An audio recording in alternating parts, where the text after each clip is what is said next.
Hello students, today we will be talking about tenses. As tenses play a very important role in understanding English language. So basically there are three times, that is present time, past time and future time. All of the times we just speak, write, listen and read in these three times. Those are called tenses. And under these three categories we are having indefinite, continuous, perfect and perfect continuous, which altogether makes about 12 tenses.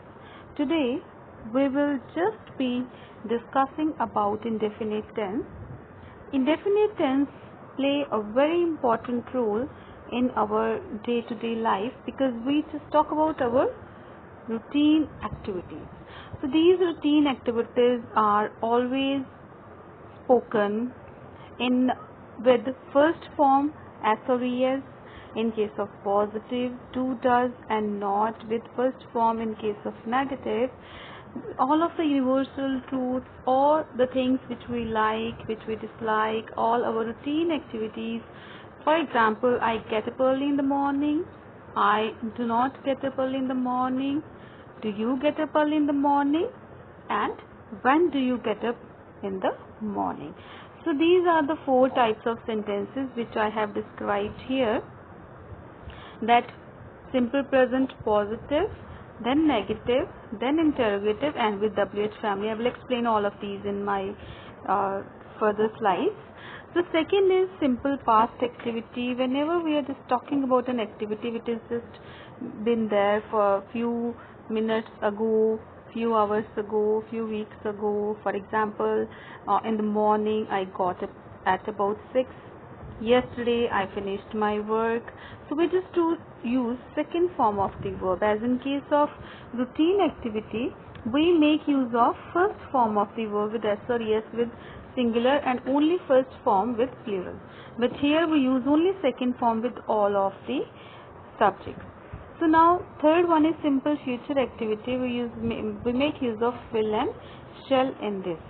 So there are the rules. These are the rules. Subject plus helping verb plus main verb plus object. For example, subject she, helping verb helps.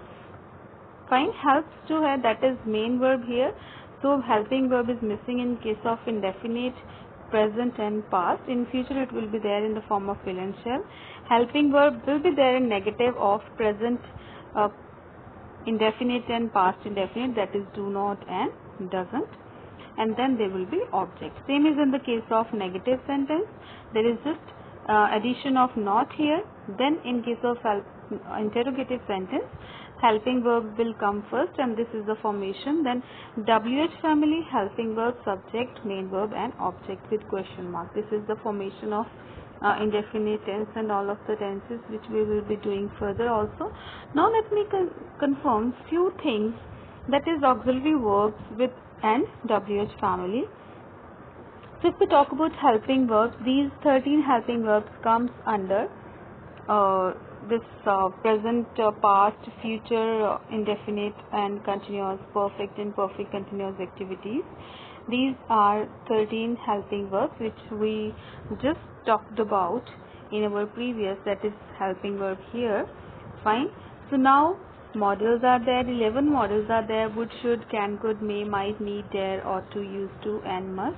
We will just discuss, we just have discussed these things in our class, but we will continue doing it. Then WH family. So this is very much important because we need to ask question with WH family also: when, where, why, which, who, what and how. Then in case of subject of the sentence, you should know that from where you can start your sentence. That will be the subject of the sentence. As in our first particular thing, we just talk about subject, helping verb, main verb and object. Now I am going to describe individually all of these things. Noun can be a subject. Fine. For example, name of a person: Ram, Sham or Jalandhar, Kapurthala, India. Fine. These are the nouns. Table. Fine. Then at the place of noun we use certain words. That from those words we can start a new sentence, and with articles a and the, then with there and it, we can start a new sentence. Then demonstratives like this, that these do's, when we are considering a particular formation, then we can use these particular, we can start a new sentence with these 4 demonstratives and prepositions. For example, in India, comma, there are multicultural people living. Then we can start a new sentence with conjunctions. For example, during his preposition, we can start it, for example, not only but also, both, and we can start both she and her sister. Fine, we can start with conjunctions also. So these are actually the words, the subjects from which we can start a new sentence. Then let me tell you about main verb. Main verb, since our childhood we have been studying verb first form, second form and third form. But basically we must, to know the correct English, to use the correct English, we must know the use of first form SOS and first form ing also. Why? Because sometimes there are spelling differences. You might face some problem. Do, does, es will be there, where to place s, where to place es, then ing also. Fine, for example, tap, if it is tap, then it is single p. If it is tapping, double p is going to be there. So we must know all of these things about main verb also. Fine. So basically, to understand English language, indefinite tense plays a very important role, and you should know all of these rules and do practice of these all things at your home so that you can be good in indefinite. We will continue this session. We will do continuous tense in our next lecture.